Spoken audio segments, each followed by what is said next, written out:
Hello guys, good evening, good morning, good afternoon, whatever you are. If you're in Nigeria, it's midnight, so good morning to you. Um, there is something I want to explain to you guys, and it's actually me doing a breakdown for you guys also. You can actually see some trades executed right here. We have step index running, and also you can actually see right here the execution I took right here on the step index, and I'm going to explain everything for you guys. And I actually close the trade because I can't hold for long. Even though I'm a swing trader, sometimes it's tiring to be a swing trader. So you can see the entries right here, you can see the fair value gaps right here. Now the big question people ask on how I trade the synthetic indices is actually the same way I trade currency pairs, but the difference between the both is that currency pairs has to do with seasons and also sessions. You know, where you have news impact also, and you have Asian, London, New York session and other stuff. But when it comes to synthetic indices, we don't actually have that news impact. It does not affect, like it doesn't work like currency pairs that has news events affecting it. And also synthetic indices is active 24/7, but currency pairs is active 5/7, like 5 days in a week. So what I wanted to say to you guys is that all these entries actually the same way I trade. Sorry, it's the same thing I've taught to you guys every day. Like, it's actually the algorithm D range. Is what I actually use also in trading synthetic indices. Now this is all you need. That is actually what you need. You can actually see I don't actually draw a lot on my chart. I'm actually looking for a lot of stuff right here. So now I'm going to go to my chart and I'll explain everything to you guys. You can actually see my entry was right here on step index, and you can actually see where it's right now. And you know, all of this stuff are my real account. And also I have VIX 751S running right here. Right, so I'm going to show it to you guys because I took the entries off, but when I go here you actually see my trades. Alright, you can see I took a sell right there and it's running. So my what I'm targeting is actually triple bottom on the daily time frame right here. And alright, I also took it to the monthly time frame, depending on how long I could see the trade. But what I was really targeting was right here. So I have $84 on this one, and also I have $175 on the one. So right I would just target right here. So now I'm going to explain all this stuff to you guys. Is actually the algorithm D range. These are things I look for when I get tired to trade.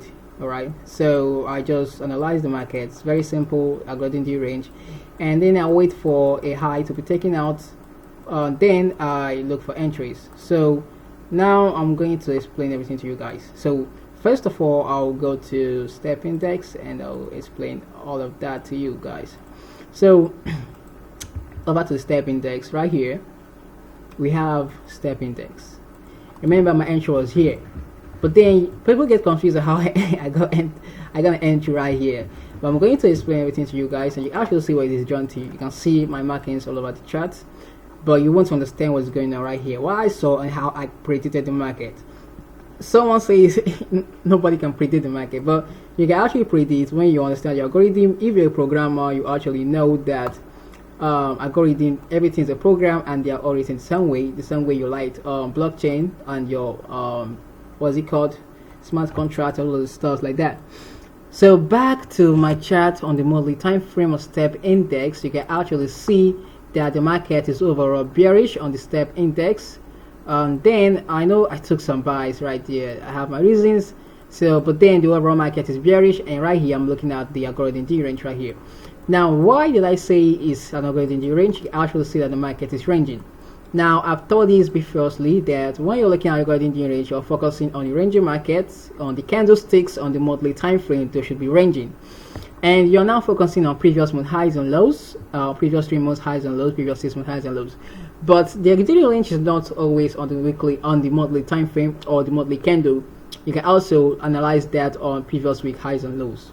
All right, so now you can look on the chart right here. You actually see that on the monthly time frame, you actually see that price was bearish, right? So we have this previous month low, price traded backwards, close right here, open right here, went bullish to do a take out the previous month high. That right there is a hunt. That is what I was focusing on. All right, so that is our previous month high, and we checkmate that right there to identify that that was a previous month high. Now when you run down to your weekly time frame right here, you can actually see right here that it traded higher to hunt buy stops.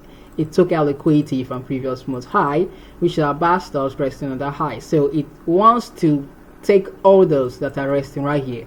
And what orders are resting right here? The orders are resting right here are buy stops and also sell limits right there, because those trading support and resistance right here are actually taking a sell right here, but price could possibly hit a stop loss before it finally goes the direction.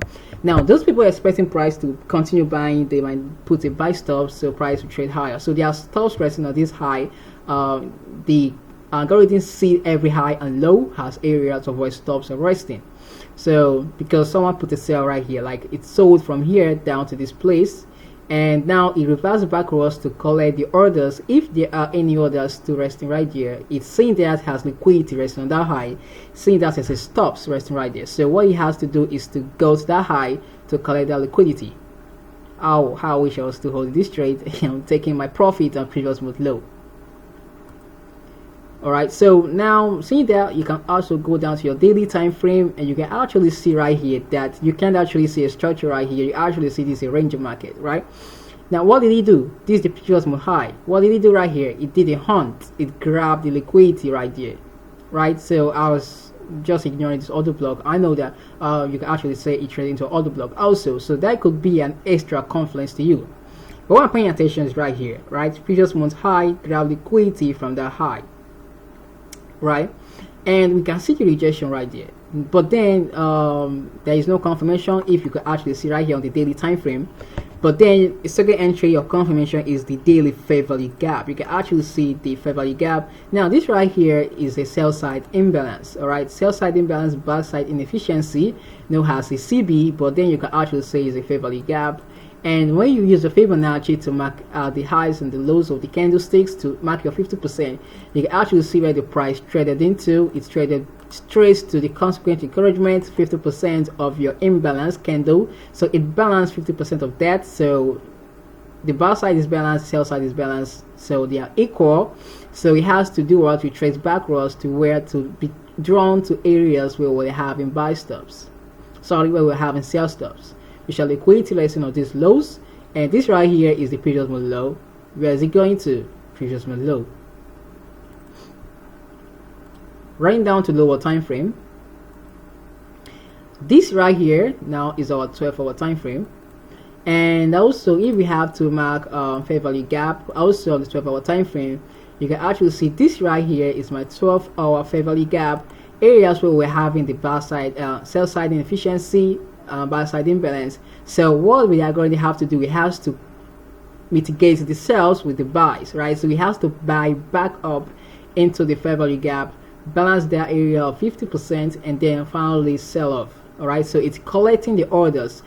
Let's just say that people that miss selling right here, price is tracing backwards to take their orders, like to balance them, all right, to settle them, and then finally get to sell off and closing these buy orders that is activated right here, just for it to balance the sell side and the sell side, right? So also you can actually see the other side right here. We see that we have sell side imbalance right here, we have the buy side imbalance right here, and price traded into it and they reject from there, so it's also violating an area of demand right here.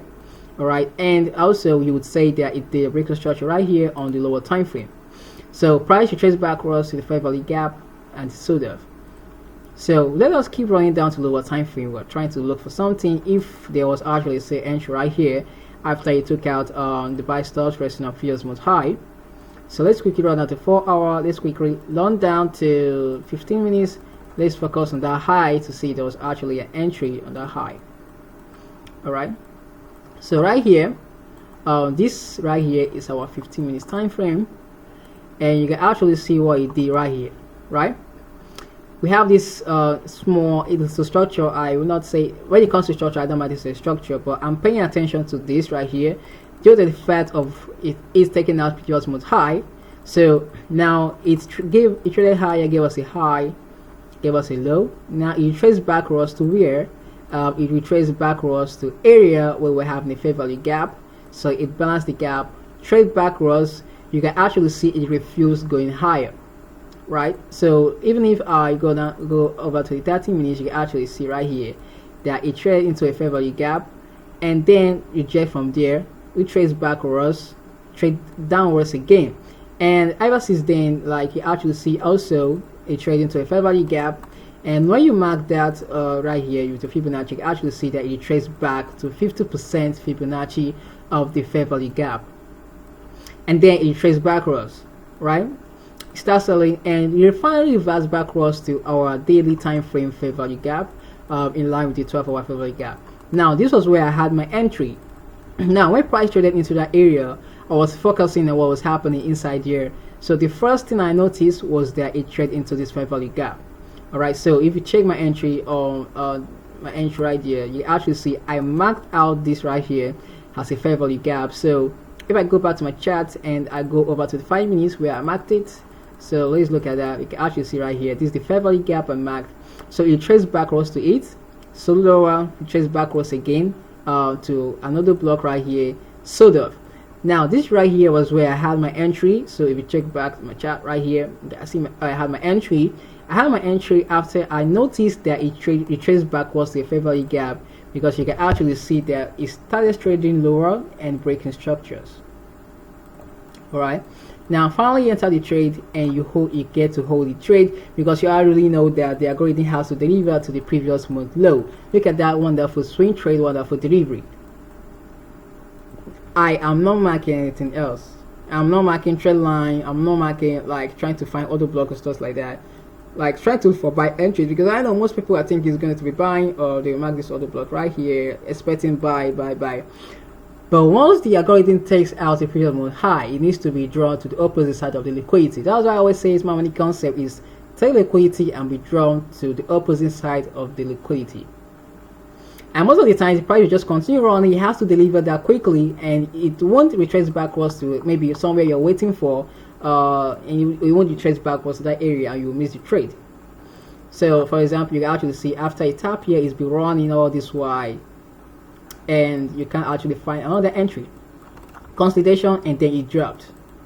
Right here you can actually see this one is a beautiful one. It traded into a fair value gap before it finally trades backwards. High, trade backwards, range. It will still have to go down to which area where we're having buy stops on where previous month low, right here. So that is it for step index. I don't know, you guys have to practice all this stuff and know how you're gonna have your entries right there. Now this is VIX 100, same stuff all the time. We analyze VIX 100 right here. When it comes to VIX 100, you know the overall market is bearish. It's been bearish all of this while, and we have this candlestick right here that closed right here, opened. This candle traded open and traded higher, but didn't go for previous month high, so it's actually a failure swing. But then what I was trying to pay attention was the weekly time frame. So let's go over to the weekly time frame and we pay attention to that. So what I noticed is that on weekly time frame we can see a range market right here. So this right here is our previous month high. Price didn't go to that high. Now what you notice right here is that price traded higher. This is a reading range. You can actually see the candles ranging, right? So this candle took out previous week high, previous week low, traded higher, failed to take out this high. You can actually see that it's hunted previous week high and it starts to reject. It rejects quickly and opened right here and continues selling. So that is what I was paying attention. If you notice, I think I posted that I took a sell right here. So let's go and check it out. Go to my page and let's look for it. I did share it right here. A sell entry on VIX 100. or probably maybe I did not share. All right, this is it right here. So this is VIX100. You can see my daily time frame. Took down the daily time frame right here. So back to synthetic indices. So we go back to the daily time frame, and the blue line right here, you actually see that this was previous week high, right? So it took the buy side liquidity pool right there, and starts to reject, right? So if we go down to the 4 hour time frame, you actually know where you traded into. It actually traded to an order block on the 4 hour time frame after taking what inducement from this high right here, and then it delivered straight. Now where did it deliver to? If you go back to weekly time frame, it first of all delivered to previous week low, very quick, and then it took previous month's low. This was previous month low. Now what was it targeting?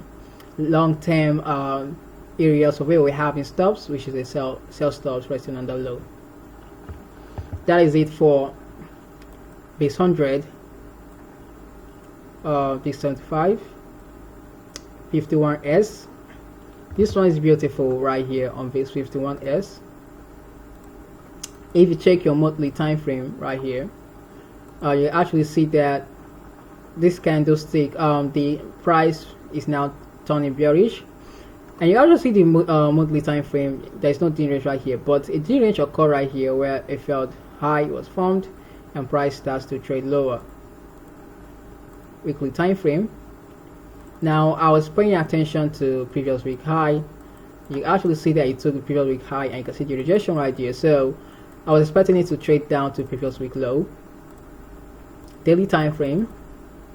Now when you took previous week high, you can actually see that on previous week high, what we actually have in here is buy side liquidity pool, which is equal highs, area of resistance. So that is an area where we're having pool of liquidity. So it traded higher to take that liquidity, and what did it do? It traded into a daily fair value gap. Going down to the 4 hour time frame, you actually see it right there. After trading into the fair value gap, after taking liquidity on buy side liquidity pool, which is a previous week high, you can actually see the rejection had it selling down. So I'm expecting to go to previous week low. So there was no entry for me to take the trade. You can actually see that it quickly did that, and finally is running. It didn't even retrace backwards. It has to quickly deliver the price, just like this way. It's be choppy till it gets to that previous week high. Now expecting if it might do the same thing, or we really trace back to this fair value gap.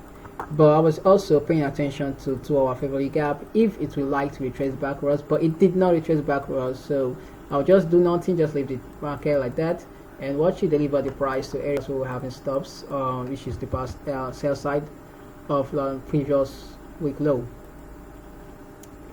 We have VIX 25 1s, and going to the monthly time frame, I'm already on the sell on this one right here. So on the monthly time frame, we can actually see it took out previous month high, then it go higher. So these are previous month high. It took liquidity from there, and I'm expecting to go to previous month's low if possible. So then if you go over to the weekly time frame, you actually see right here that it actually did trade into it, rejected from an order block. That was the reason why it created that failed high, taking previous month high. So seeing it trading lower and expecting it to go to this low. Daily time frame. This is what we have on our daily time frame. So on the daily time frame, it's traded into a fair value gap on the daily time frame right here. So traded into it, and then we saw that rejection right there. Let's quickly go down to the 4 hour time frame. So the 4 hour time frame, didn't see anything right here, but I can tell that maybe if you run down to the lower time frame, maybe there's something right there that rejected the form, but can't find anything. So that is it. So when the market was selling lower, I already know where it has to go to. So I noticed how the price was range right here, so I took the sell and still holding, and I'm right here at $99 right there. So if price has to reverse, it took me out on break even, and I'll still hold my profit. So right here,